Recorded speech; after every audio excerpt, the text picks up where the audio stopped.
AEs, and hopefully they go back to self-sourcing. I agree with you. I just don't know where we really lost that, because I fundamentally do not understand the mentality of an AE that doesn't think prospecting is their responsibility, because I don't know why anybody would rely on somebody else for their success. I just don't.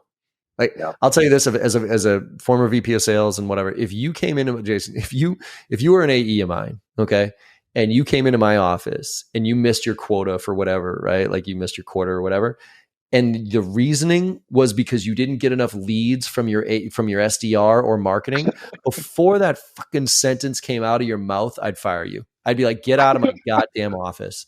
Like, yeah. If you're going to rely on some 22-year-old kid to fill your pipeline so you can hit your quota, like, go fuck yourself. Like, get out of my office. I would literally fire him on the spot if I heard that. Yeah.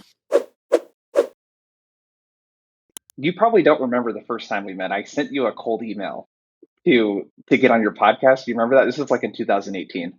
Shit, no, I don't, as a matter of fact. So I sent you a cold email, and I was kind of getting into, I've trained salespeople in one form or another since I was a sales manager in like 2009, like when it was like house painting services, we were selling. Yeah. But I was just getting into like SaaS though. So I didn't know much about like who you were in the industry. You know what I mean? So I was like, I was just send this guy a cold email, and we recorded a podcast and whatnot. And I was going to ask you though, because I was thinking about that conversation, and we were doing like appointment setting essentially at that time. So I was writing email sequences for clients, sending them out. It's like the hardest fucking job to do. I don't know how businesses do this. Yeah. But that was 5 years ago. It's not like the longest time ago, but it feels like an eternity. Oh. And I'm wondering, just because you've been not to date you, you've been in the game for like a while, like a couple decades and a half or so. Like, what is there anything different about the time we're in right now? Yeah. From what you've seen in the last 5-10 years? Like, what are the biggest differences outside of the obvious kind of being that like the internet has like really obviously accelerated a lot of stuff, but what's different right now?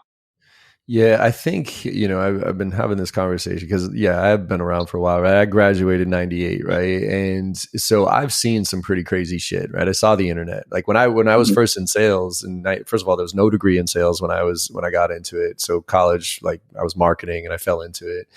And then, and we had like a computer lab at my college. Like you had to go to the lab, and it was a special lab. Like I was part of the College Spark Scholars program, and I only had access to it when other, kids didn't. And so email really wasn't a thing when I was in sales. It was almost all phone. And, we used email, but it wasn't the main form of communication. And so the internet, it was funny because I remember people saying like, oh, this is a fad. This is a fad. Like this is not going to really take hold, which looking back on this is hysterical. So it changed, but it changed us gradually, relatively speaking. Then there came DSL, right? So high speed internet, right? We went from dial up to high, and that made a huge difference. But again, it was like this gradual like adoption of it and everything else. Then there was the cell phone, right? That was pretty cool. Then there was the iPhone. That was pretty cool, right? And then COVID hit. And I know that was more of not a technical thing, but COVID, I think, shook a lot of stuff up. And what it did was it gave us all a dip. I mean, we were talking about this beforehand. It gave us all a dip for like a month or two to what the fuck is happening. But in the SaaS world, all of a sudden, it just we just exploded. You know what I mean? Mm-hmm. And it was it was like this perfect storm of shit in the sense that it was a grow at all cost mentality. VCs were just dumping money into it. And so the art of sales, the foundational like fundamentals were pretty much ignored, right? Because a 60% button seat was better than 100, better than a 0% button seat. Go, grow, right? And so we over-engineered the sales process. We threw too much technology at it. And now that things are, kind of fell apart, and again, perfect storm here. The economy tanked for SaaS because it was overbloated at the end of last year and beginning of this year. And all of a sudden, ChatGPT came into the mix here. And when I tell you, Jason, of all those other technology things that I've seen, and those are some major transitional components of our society, nothing compares to what I'm seeing with AI. Nothing. I genuinely think we are in the transition year here where we are feeding the machines. We are teaching these machines to be better than us, and they are better than us already in a lot of ways. And now all these reps who have had this false sense of security because they, were hitting their numbers, or they weren't hitting their numbers, but it wasn't that bad. They didn't have the fundamentals.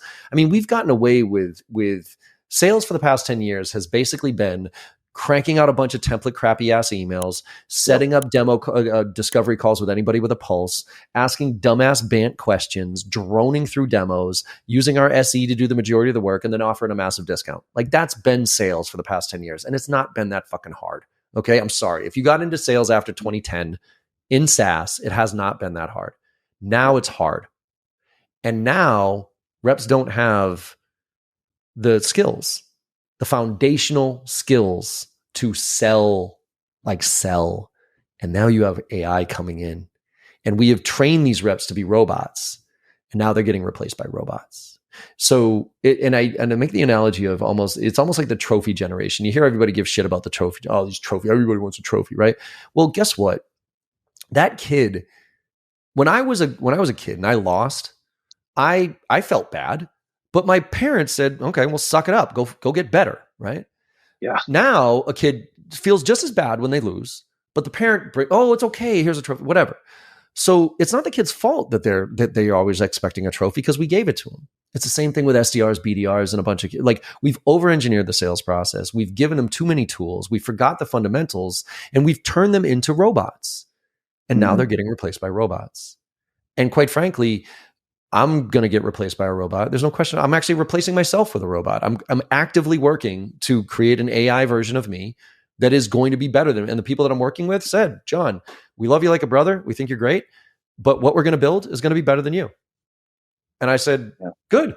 I want it to be, because that's where the value that we're getting right now. And this, I'll pause after this. I think this is the year that the low value interaction between sales and customer goes away, because the tolerance for the customer to have a low value conversation with a sales rep is disappearing. Because when I can go into a tool like ChatGPT or Bing or whatever it is and ask it questions about your solution. I mean, I can go to your website and take Bing, take your website, put it in there and say, hey, what do I need to know about this? Like, here's my need. What does Jason Bay's company, what can they do, and how do they do it? And da-da-da-da. And it's going to give me very thoughtful, insightful answers for my exact questions.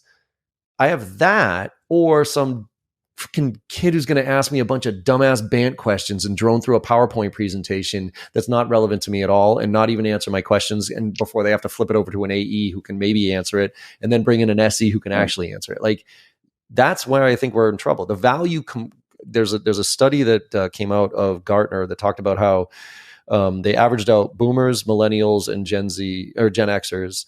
And they said on average, 40 B2B buyers, 43% of them want a rep-free experience.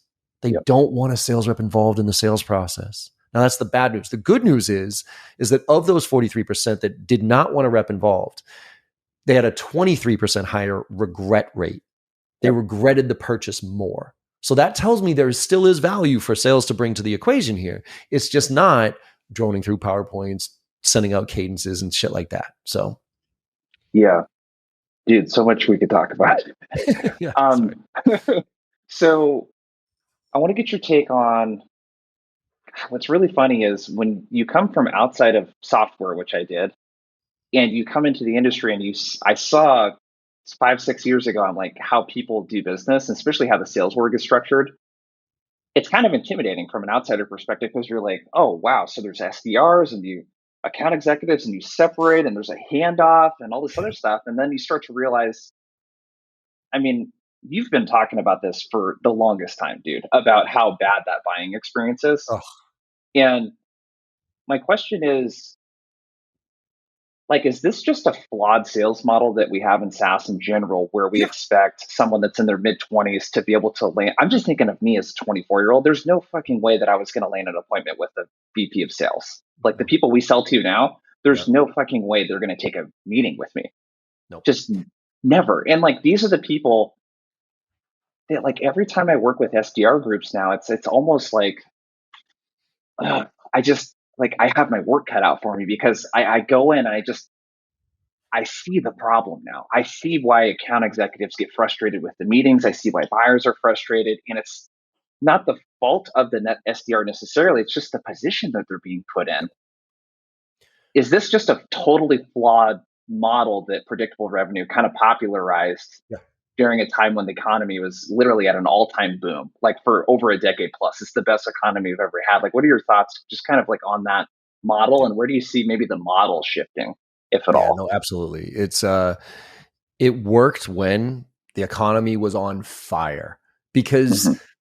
sure, you know what I mean? Like think about how much, think about every company's tech stack right now and how absurd it is in the It's sense that insane. if you really analyzed it, like because you would do, for instance, you would have like at the time, because why not? And the SaaS industry is such a Me Too industry. Like if you're using it, I got to be using it, right? So who's ever hot? And I could have like SalesLoft, for instance, right? But I also want Gong too, because even though SalesLoft has their call recorder, Gong's is better. So you know what? Even though they both basically do something very similar, I'm going to use this component of Gong and I'm going to pay the full rate for it. And I'm going to use this component of SalesLoft, and then I'm going to bring this in, and and so basically in that economy, yeah, executives wouldn't mind having a quick call with a sales rep to introduce them to this new thing that maybe somebody else was using that they knew of, right? And then they'd refer down and go from there. But now it's now that the economy is contracted and now profitability, holy shit, is in vogue again, instead of grow at all costs, it falls apart because nobody likes to be handed off 3 or 4 times before they actually talk to somebody that knows what they're talking about. And always that transition between SDR and AE and CS, like it's always broken. They always have to requalify 5 times before, you know what I mean? And so it's one of those things where it worked for the time and it worked for the economy, but now it is not working at all anymore. And you're putting these kids into bad positions to try to ask them to do that too, in my opinion. There's not and it really showed its ugly head when COVID hit. Because when Yep. COVID hit, I don't know if you remember, like if you saw the same thing that I did, but a lot of people that I saw doubled down because pipelines emptied out. They actually, leadership doubled down on activities for SDRs. They were like, oh, instead of making 100 dials, you got to make or 50 dials, you got to make 100 dials. Like we got to ramp up. And I was like, that is the exact opposite of what you need to do right now. Because no executives don't want to talk to 22-year-old kids who don't add any value in the first place. But in a good economy, it's somewhat tolerated. Who cares? In a bad economy, you got a better shot at seeing God than me wanting to talk to some kid who's going to ask me bant questions and talk, you know what I mean? And not bring any value to the equation. Yeah. And so what we did was we flipped it and we went bottom up and we leveraged the strength. So what I was coaching clients to do is actually leverage their SDRs to do what they're good at, which is Yep. gathering intel. And so Mm-hmm. we did the bottom up approach where we would pick, tier 1 accounts, and the SDR would actually call into frontline people, ask questions about what they were doing, kind of the what's it called? Design thinking approach, right? Where we would Yep. learn about the business and then gather all, do the research, look at their website, 10K, all that stuff. And then at the end of the week, sit down with the AE, and the AE would say, okay, well, what'd you learn? Oh, well, I talked to 10 of these reps and this is what they're doing, whatever it is. And then the AE would then take that and create a hypothesis to go up to the executive suite and go full cycle. And so that's where we're going. Like there's no question about it. We are going back to full cycle sales. And it's going to be supported by like SDRs and BDRs. And I'm seeing it probably just like you. They're all getting rolled up under marketing and operations, all of them. Yep. And because most of them don't like to be on the phones, right? They're scared to death to be on the phones, but they love playing with the tools and the AI shit and all the, technology. So great. Put them under that. Let them play around with all that. Create a true ABM model where you are engaging with people, intent data, and all that other stuff. And then getting back to a full cycle sales rep who's going to be sitting in front of a dashboard. And instead of me trying to think about what am I going to do today, right? Or who should I call today? It's going to be, oh, no. You need to call Jason Bay because Jason just did these things and his company just did that and whatever. And by the way, you need to call him instead of emailing him because his personality is such that he likes the phone. And here's 3 snippets of bullet points of things that you might be able to say when you make that phone call. Go. That's where we're going back to because the full cycle sales, and that's what I'm worried about, quite frankly, because I'm excited for it because I think it's back to basics, but the feeder system now, I don't know where the feeder system is going to come from. right? Because Yeah. SDRs, and this is another reason that whole model is broken. That model worked when an SDR stayed at the company and became an AE and kept that job for the next 3 to 5 years. Because theoretically, you bring cheap talent in, you beat the crap out of them, you grow them into your type of sales rep, and you go. Now, I think the average SDR stays in their role for like their company for like 9 months or something ridiculous like that. So all this investment that a company is doing to train that SDR, they're not going to get the benefit of it. And the SDR model is a broken and an extremely unprofitable model. Like if you really pull back think about your ACV needs to be well over $100,000 for the SDR model to actually make sense. Yep. Because if you think about and it, even right? then, it's like you break even on the first year usually. In the first year, you have to keep that customer. Your lifetime value of that customer every 3 to 5 years, because you're going to have 100,000 OTE, right? So 70K base, whatever, 100,000 AT. Then that's being generous here. 100 grand SDR making calls to set up a meeting for a $200,000, $300,000 AE to then come in. Then you're going to bring your SE into the equation, who's making 2-3 bills. And then most likely, you're probably going to need your VP of sales to close that deal. And you're probably going to give a discount. Yep. Like, are you kidding me? Like, if you do the math on that, shit, yeah, man, please. That's why when I see companies who have like, $1,000 ACV or $2,000 ACV and they have an SDR team, I'm like, what are you doing? Like, this makes no sense. Yeah, it's I'm definitely seeing very similar type of stuff. I have a client right now that, dude, there's two, one's a prospect and one's a client. They're doing stuff that I'm like, I think this is where it's going. But one of them has it's a parent company with 3 other companies. And I want to say they have about 350 account executives, no SDRs. Yep. They don't sell software though. So they sell professional services and a little bit of staffing. Yep. And their strategy was, let's recruit people and try to get fresh college graduates so that this is their first or second job. Mm-hmm. So that we don't have to pay 200K, 300K. We get to train them. This becomes kind of the feeder system, and they work the small deals. Yeah. And I think that's what I've seen work really well. Is I think you're in trouble right now if you're a company that only has an enterprise in strat selling motion. If you don't sell mid-market and SMB, you don't have that feeder system anymore. But this whole, I remember doing this in 2018 when we were setting up these campaigns. I would always talk to the account executives to get good intel on messaging. And I was always so surprised they didn't do any prospecting. Yeah. I mean, it's like, this is like the number one thing I talk about now in train companies is like AE self-sourcing. It's like I mostly work with AE groups now. Yep. But that self-sourcing muscle is just, I would love to see what that looks like in companies where that just becomes standard operating procedure, where we don't even have an SDR org anymore. And we use the SMB and the mid-market folks as the feeder system, because that's the best job for a 23-year-old kid, is to sell something that's $5,000 to $10,000 to a small business owner. Full cycle, 1-2 call close. Absolutely. And that's, by the way, that's where the SDR model does make sense. And again, historically, for a company like Salesforce, for instance, the drop off of SDR to AE is usually massive because most companies aren't organized. So they have SMB, like VSMB, SMB, mid-market, enterprise. So what would happen is these SDRs would get in and they would be, calling into mid-market and enterprise and setting up meetings. And then they would get promoted and then they go down to VSB, like very small business, and they're full cycle sales, and that's a soft landing, right? So it's like, it's a little frustrating. I don't get to have cool conversations anymore, but I'm closing, right? And then I graduate to SMB, then and mid market, then enterprise, and that track is a brilliant track if it plays out, but it almost never plays out because most companies don't have enough clients to have that segmentation. So you take an SDR and you put them right into mid market AE, and they fail miserably. And so I think that the other component to this is, I think the full front end of the funnel, by the way, is going to be automated through AI. I mean, you're seeing it just like I am, like the shit that's happening right now with like tools like Clay and all these other ones, like holy shit, like real personalization at scale is happening at this point. Yep. But the other thing is the PLG trend that is happening, like the product-led growth. Yep. most companies, and this is buyer driven, right? Like none of us want to go through a sales process. We want to get our hands dirty on this thing and start using it and whatever it is. And I want to be educated on how to use this and how this addresses my use case. So I actually think a nice transition that we can go through. And my friend over at Elation, he actually has this model, which I love, is they actually go SDR to AM, to account manager. Yeah. And what happens there is they get a book and they have to learn how to close, but it's closes on cross sell, upsell, and renewals. So it's a much more friendly environment to close.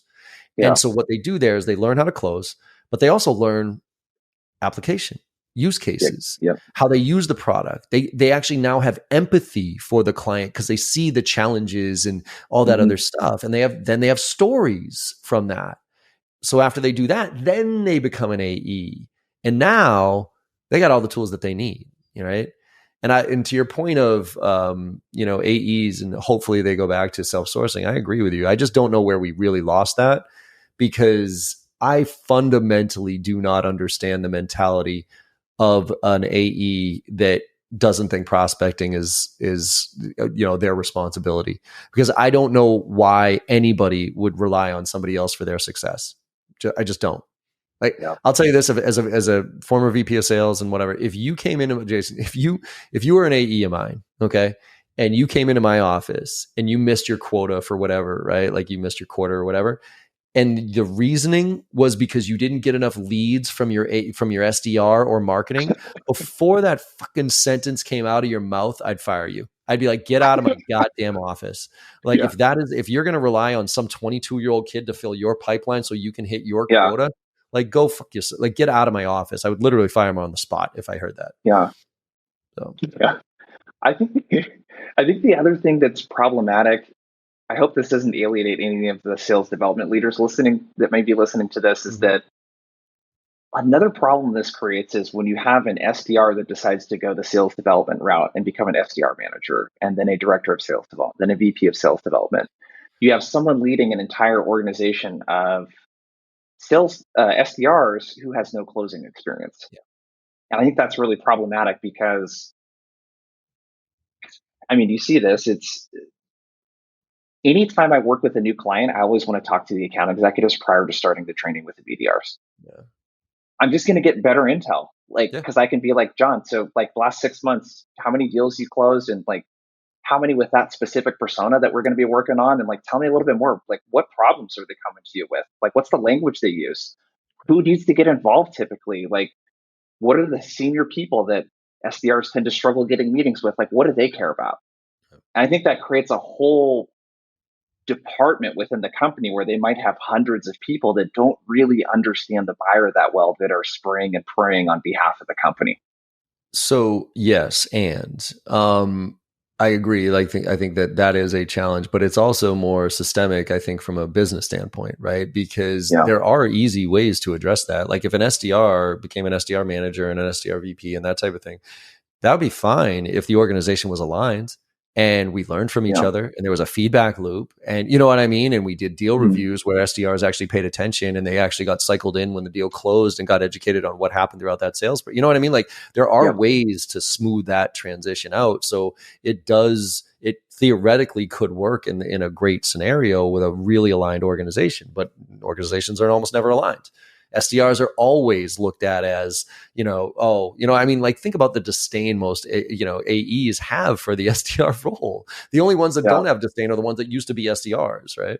But there's a lack of appreciation. There's a lack of respect in a lot of ways. I mean, think about it. You have an SDR. I've come into organizations where it's like a 10-to-1 ratio, AE to SDR, and you got one SDR to 10 AEs. And it's like, what? You're asking some 22-year-old kid to somehow figure out how to manage 10 senior AEs and make them all happy when they all like different things. Yeah. One of them likes to be qualified all the way through on a silver platter. The other one's like, get me a meeting with a janitor. I don't give a fuck. One of them will talk to him all day long. The other one won't ever talk to him. Like you can't expect some kid to have that ability. So it's really the organizational structure that I think really puts them in the terrible position. Yeah. No, totally, dude. Let's shift gears. You talked about low value interactions Mm-hmm. and buyers not being tolerant of that. This is something that I try to put a lot of thought in with just how we sell our offers. Like we have this cohort based thing called Outbound Sprint that we're launching. It's $600 per Mm-hmm. ticket, right? And there's like a version of it that teams can purchase in bulk. Yep. And it's like, I don't want to hop on a call to sell 5 tickets of that. That's Mm-hmm. like, I don't have enough like bandwidth to be able to do that. So it's like, Right. how do you help them self-serve, but also help them when they have questions? And Yeah. it's a super delicate balance. But would you say low value interactions, like let's try to zoom ahead if we could, like let's like maybe Yep. look at 2025, Yep. right? A couple of years from now, and then maybe even like 2035. What it might look like? That's might be a better exercise to do. Let's look like the next 10 years.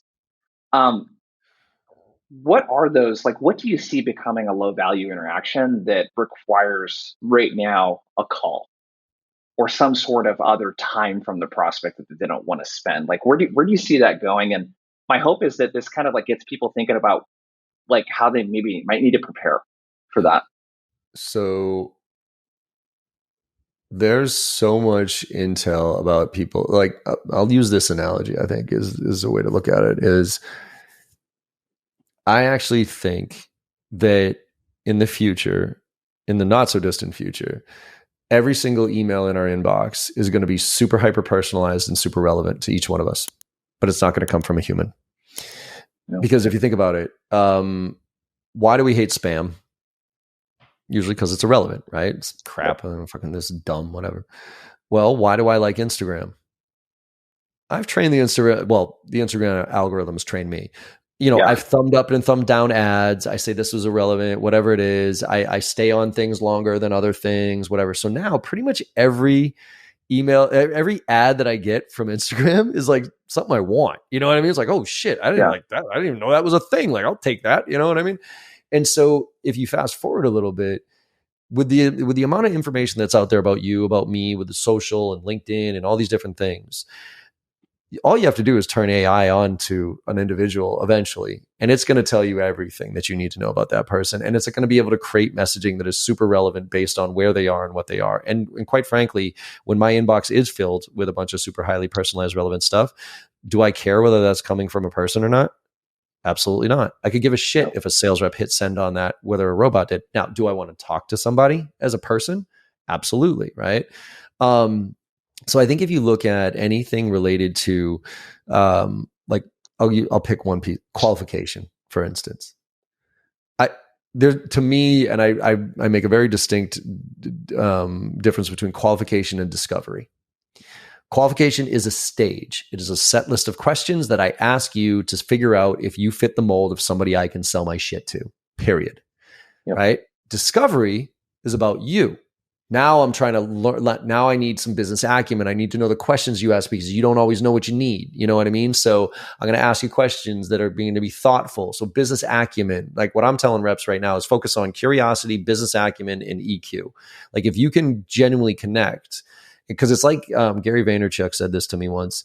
I freaked out back in 2017 when I saw an AI bot write an email better than I could have written, right? And this was back in 2017. And I yeah, met Gary at his 4D session, and he does a Q&A afterwards. Like 10, entrepreneurs get together, and he does a whole thing with them. And I asked him, I said, Gary, I just saw a robot write an email better and faster than I ever could. And I said to him, I said, where's that leave us as sales reps? And he said, don't worry about the tech. You're not going to beat it. He's like, you'll lose if you try to beat it. He goes, what you need to do is be the last mile. And I was like, well, what do you mean? He's like, let the tech do all the heavy lifting. Let it do the research. Let it write the email. But right before you hit send, make sure you humanize it. Right. So I think that's where the ability to, I think reps are going to need to focus on product knowledge so that they can actually answer the questions when the client has them. Because the client doesn't go, it's always cracked me up as far as the sales process is concerned. We act like the sales process aligns with the buying process. Like I love these stage 1, stage 2, stage 3, stage 4. It's yeah, like, what client goes through stage 1, stage 2? Like clients pop in and out whenever the fuck they feel like it. They stop yeah, looking at things. Other things are prioritized, whatever it is. So we have to be able to meet the client where they are, when they are, right? Yep. So marketing wise, we need to get them to think about shit. But when they're ready to engage and however they feel like engaging, we have to be able to maximize that engagement as far as value is concerned. So the idea of, me, I do want to ask you some good questions to make sure that you're in the right range and we're talking about the right stuff. And then if you ask me a question about a feature or whatever it is, me bringing, well, I have to reschedule a call with my AE and let me set up a call with my SE. Like, I mean, unless it is a deep technical thing that you have like sandbox type of shit that you're going to play with, you're going to have to be able to answer that question, or my tolerance for dealing with you is going to be zero. Yeah. So that's where I think reps need to, my vision of 20, past 25, 2025, I don't know what the fuck's going to happen here. Like this things are moving so fast but my vision is you remember, was it Minority Report? You ever see the movie Minority Report? Oh yeah. Right. Yeah, remember he's standing there with those gloves and he's got those screens and he's like, right. Yeah. I think that's what we're going to be. I think we're going to be fed again with real intent data, with stuff that you are doing stuff. And it's not just, they clicked on this. It's like, J-Bay lives here. He's doing this. This is what his personality is because I plugged into Crystal Knows and, all these other things. And so, man, you need to reach out to him at this point.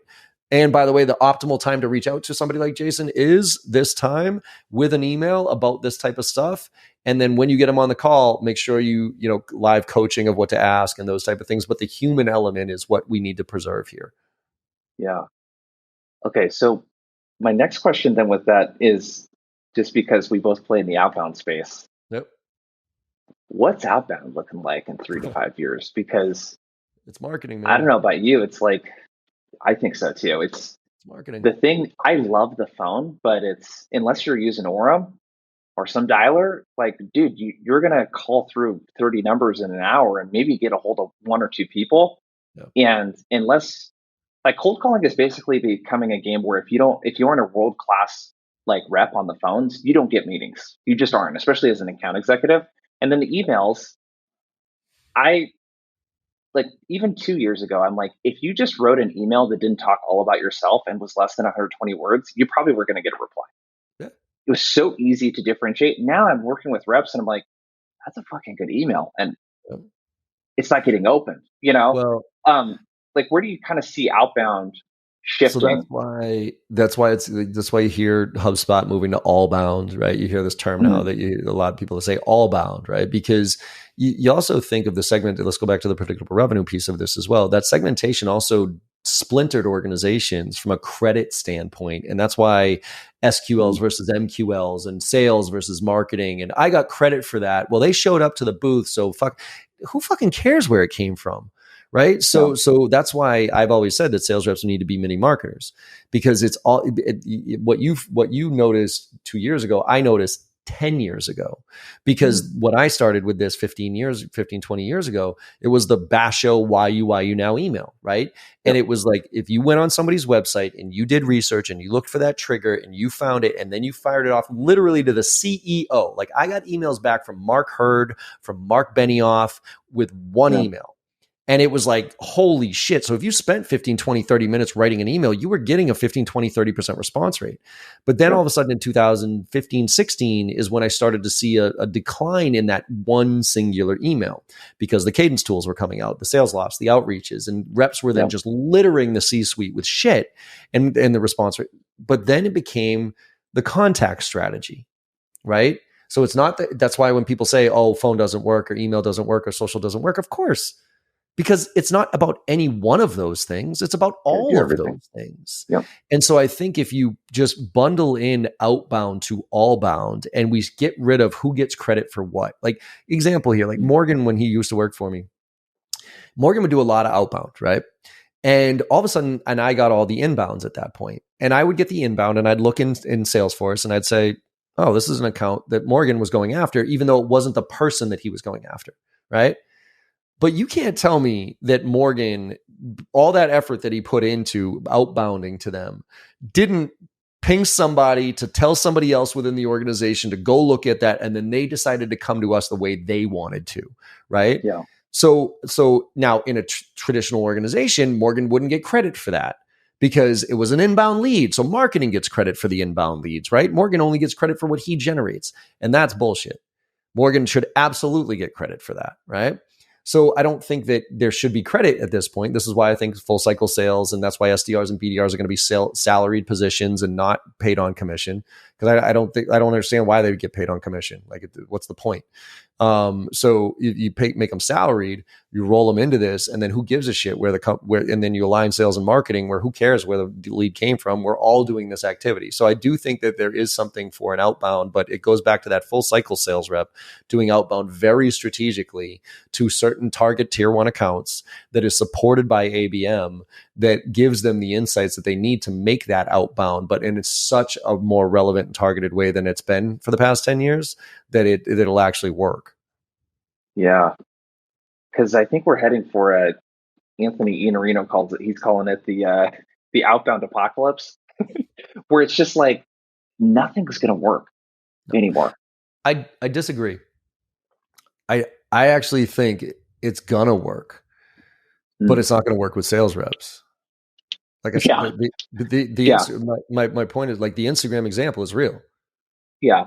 I like Instagram. I like the ads that they give me because like they're super fucking cool. Like some of the shit, I'm like, man, that is badass. Like I didn't even think that was a thing. And yes, I need it because it knows me so well. So I actually think that it's going to be fantastic. Our inboxes are going to be filled with really thoughtful, hey, John, I noticed your business just restructured this way. And, other sales training organizations that have a person like you are using these tools to be able to do this. And here's an example of that. And I'm going to be like, holy shit. Like that question that you asked me, like, what do guys like us do? You know what I mean? Like, I think that we're going to start to getting emails from people who know what we do and know what we need. And us being like, yeah, I'll take that call. Like, that looks pretty cool to me. So I don't think it's going to be an apocalypse from an outbound standpoint. I think it's going to be an apocalypse from a sales rep standpoint from an outbound, with the outbound. Yeah, the days of the rep picking up the phone and making shit happen is, I saw this, like I came up through call centers and we would do like cold calling. Like that's actual cold calling, right? Yeah. Calling into a list of homeowners to sell construction services is like awful, dude. And even that is like a person's willingness to pick up the phone from an unknown number. You just look at like all the regulations and tools that people use, like on the iPhone and the Android, make it really hard for you to get a hold of people that like don't want people to get a hold of them. That's like, it's like that is, you have multi-billion-dollar companies in the US and the FTC not wanting you to engage in this activity. There's going to be at some point, it's almost like when you say outbound, what I almost think of is it's like ads are, I think I look at ads on Instagram as like a form of outbound, but it's people would classify that as inbound, whatever. But it's like this allbound thing is kind of, you're not being served stuff that you don't want to see. Right. And that's like, what I really worry about is what happens in the meantime. Between now and the time that happens, like what I wrote down here was just like, well, how do we measure success? People are getting fired left and right for reasons I don't feel like they should be getting fired for. How do you tell an SDR what they should and shouldn't be expected of them? It's just like, there's so much shit that's going to happen to people working for a company that hasn't figured this out yet. It's going to be, it already is. We saw SDRs get slaughtered in the past 6 months, like just hacked because all of a sudden the CFO was paying attention. You know what I mean? It was like, wait a minute, this isn't profitable. Screw these kids. See you later. Versus thinking it through a little bit and leveraging the skills. And I think that's what we need to look at here is like, we have a bunch of talented individuals within the organization, right? And I do think that what got us here won't get us there. So I actually think right now what a lot of companies should be doing is actually doing an assessment of their team. And I mean that, and aligning that assessment up with their next 12 to 24 month plans, because coachability and all these other things are going to become much more important than just a butt in a seat because you can make a few phone calls, right? Empathy, all these different things are going to be important. There's some tests and some tools out there that you can figure out how to assess the team and if they are the right team to do what you need them to do. And then it's just about this transition. So one of the things that I'm recommending to all my clients, for instance, is There is an argument right now to rip and replace. There's an absolute argument to say, you know what? I'm going to burn this whole fucking thing to the ground, especially on the SDR and BDR side. I'm going to go all in with AI and automate the hell out of this stuff and go to the boards. Right? There's definitely an argument for that. And I've seen some companies do it. But I think the better way of doing it is dealing with this transition and aligning strengths. So here's an example. You know how you know how engineers do hackathons, right? Where you like they pick something, they nerd out on it, and they try to figure it out. Yeah. Well, I actually think that we should turn our sales orgs into sales labs and have hackathons, sales hackathons. Because look, all these reps know that the tech is coming for them anyways. We're all looking over our shoulder saying, when the fuck is the shoe going to drop from me, right? And they're all playing with it in some way, shape, or form. Some are going super deep. Some are just barely scratching the surface. And I guarantee you there's a lot of wasted time within organizations right now with reps playing with ChatGPT and tools like that. It's like fantasy football, or like it's like when March Madness comes around. It's like productivity drops to the floor because reps are doing all sorts of random shit. So let's structure it a little bit differently here. Friday afternoons from 2 to 4, get the whole sales team. SDRs, BDRs, everybody. Pick a component of the sales process, right? I mean, you and I saw the Salesforce came out with their state of sales report, right? And in there, the stat that everybody knows, sales reps only spend 27% of their time actually selling, right? Well, if you look at all the categories that are non-sales oriented, it's CRM, admin, all this other shit. Well, you could take each one of those and create a little hackathon for it and say, all right, here's the parameters, everybody. We're going to break up into teams. Here's a component of the sales process that we're going to try to figure out if AI can be more efficient than how we do it.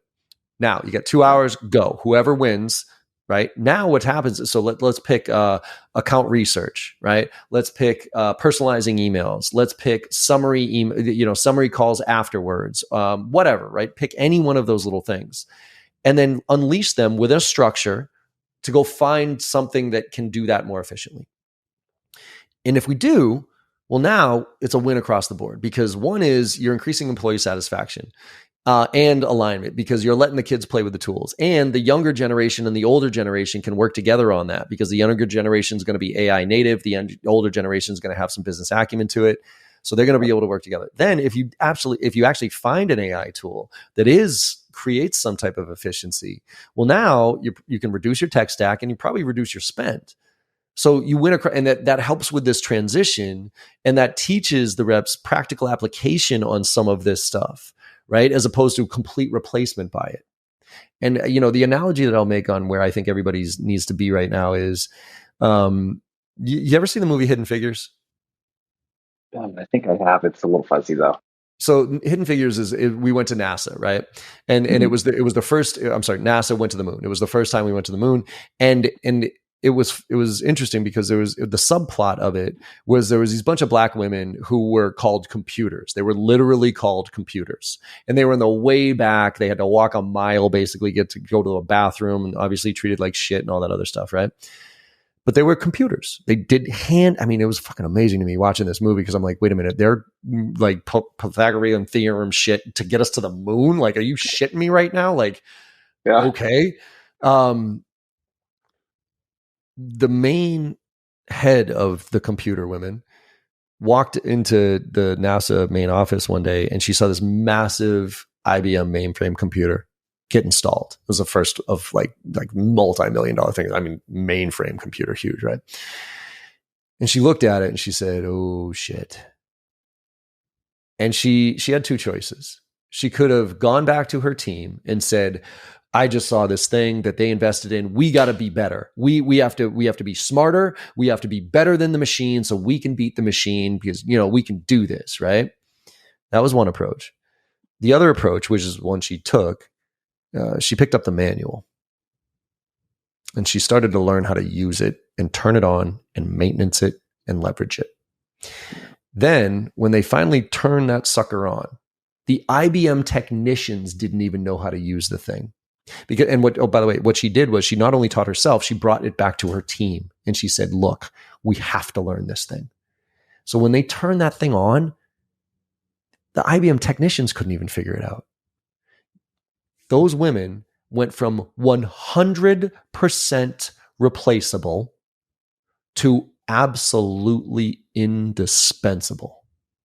And that's where we are right now with tools like ChatGPT and all this AI stuff. If you're not playing with these things, you are already replaced. I don't know when it's going to happen, but you will be. But if you figure out how to leverage this stuff and can feed the machine and tell the executives how to use it and where we should be looking at it, you become indispensable. And that's the problem is I think that's only going to be about 10 to 20% of our population. Yeah. Yeah. The ChatGPT thing has blown me away, dude, with the amount of research that you can do, creating personas, ICP creation, having it edit down emails for you. I mean, it's crazy, dude. I think that's a good action item for people too. Is like, if you don't have ChatGPT, you need to like sign up for an account, okay, and start using that thing. I love your idea around. Can I please make, like, I got a pet peeve here. I can't fucking stand sales reps who say that their company doesn't invest in technology for them, or their company doesn't invest in training for them. And they're sitting there waiting for their company to put some money behind some tool. Like, literally, for $100 a month, you could have the most baller tech stack you could possibly imagine that will make you so much more efficient. So like $20 with ChatGPT so you can get the actual version of it. You know, some of these monitoring tools so you can get information to come to you. You know, some video tools that you can use to put out good content. Like, for literally like $100 a month. If you can't afford $100 a month as a sales rep, please get the fuck out of this industry, for crying out loud. Because if you don't look at the 100 in is going to make me $1,000, like, that's the mentality you have to have. If you're just going to sit and wait for somebody else, it drives me. It's like training. It's like, I mean, look, you and I charge for what we charge, right? We have programs, all this other stuff, dude. You don't need to take your training. You don't need to take my training. It's like Goodwill Hunting when Matt Damon was like, yeah, you know what? The thing that's going to suck is in a few years, you're going to realize you could get the exact same, education for $1.50 at the local library here with a library card. You can get this information. You can leverage free tools. You can go invest in $20 in ChatGPT and start to learn about it and pick up a program from somebody who says, oh, here's a training thing on ChatGPT, even though it might be dog shit. Like, put the money in and invest in yourself and watch your company go, holy shit, how are you doing all this stuff? And I bet you they'll come back and either not, if they won't give you a raise, they'll probably pay for some of the tools and create something they can give to everybody in the organization if you're using it right. So that's what bothers me about reps who are just sitting there on their hands right now saying, wow, my company doesn't have the tools. Like, shut up. Yeah. That's a good place to end it, man. Go pay for some fucking tools, okay? Right. Hey, before we take off, where can people go to connect with you, man, and check out what you're up to and all that kind of stuff? I appreciate it. Yeah, I mean, always the website, right? jbarrows.com. That's got everything. I got the membership on there. I'm trying to do what I can to learn out loud, right? Doing a lot of live stuff with content and workshops and everything else because I don't know what the hell's going on here, but I know some people who do. So bring them in and they teach me. And so I act as a proxy to the audience. Free consulting, if anybody wants it, they can hit me up on Instagram, John M as in Michael Barrows, Barrows. That's my handle there. You can hit me up on LinkedIn, but I can't. This sounds like a humble brag, but it's not. I've hit the 30,000 limit on LinkedIn, so I can't connect with any more people on LinkedIn. Yeah. It's so annoying. You know, by the way, I asked them, you know what their response was? I'm like, why the hell is there a limit of 30,000? You know what their response was? Well, we want to make sure that all your connections are meaningful. I'm like, 30,000 is the number you chose? I go, make it 25. And I don't mean 25,000. I mean 20. If you want it to make sure every engagement is meaningful, then make the limit 25. Like, who the fuck has 30,000 meaningful connections here?